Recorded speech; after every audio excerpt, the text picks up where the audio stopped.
আপনি পালাইলেন কেন? এই দেশের ইতিহাসে তো কেউ পালায় নাই, আপনি পালাইলেন কেন? যদি এতই জনপ্রিয়তা থাকে, এত কিছু জনগণ আপনার পক্ষে থাকে, আপনার দল কই? কালকে যদি তারেক রহমান সাহেব দেশে আসে, দেখবেন যে রাজনৈতিক আন্দোলনের ওই ভয়ের চোটে আওয়ামী লীগকে খুঁজেও পাওয়া যাবে না, খুঁজেও পাওয়া যাবে না। কারণ এই আওয়ামী লীগকে আমরা চিনি, যেটা আমি বললাম, এর আগেও আমি বলেছি, ক্ষমতায় থাকলে আওয়ামী লীগ বীর পুরুষ, আর বিরোধী দল থাকলে তারা কতটুকু কাপুরুষ সেটা আমরা দেখেছি। এত বড় বড় কথা বলেন, হুঙ্কার দেন, শেখ হাসিনা আপনি পালাইলেন কেন?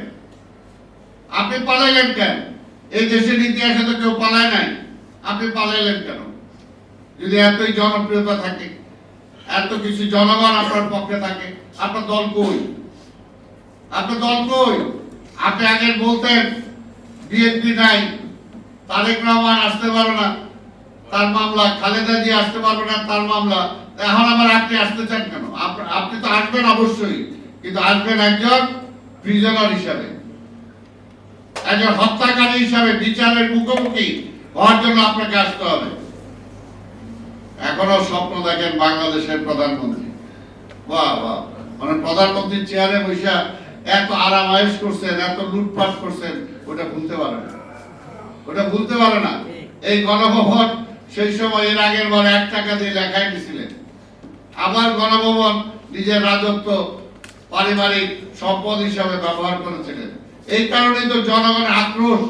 আপনি দেখেন নাই জনগণের আক্রোশ কিভাবে গণভবনের ইট পর্যন্ত খুলে দিছে, আপনার বিছানার চাদর পর্যন্ত লুট করে নিয়ে গেছে, আপনার বাসন কোসন পর্যন্ত ছিল না।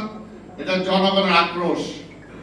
এই যে বিভিন্ন উন্নয়ন কর্মকাণ্ডের উপরে যে আঘাত এনেছে, সেটার জন্য আপনি দায়ী, সেটা আপনারা করেছেন ষড়যন্ত্রভাবে, সেটা জনগণের উপর চাপিয়ে দেওয়ার জন্য, আন্দোলনকারী ছাত্র জনতার উপরে চাপিয়ে দেওয়ার জন্য।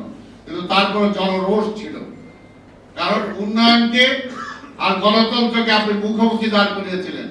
আপনি বলেন উন্নয়ন চান না গণতন্ত্র চান, অর্থাৎ গণতন্ত্র দরকার নাই। উন্নয়ন কিসের উন্নয়ন? আওয়ামী লীগের উন্নয়ন হয়েছে,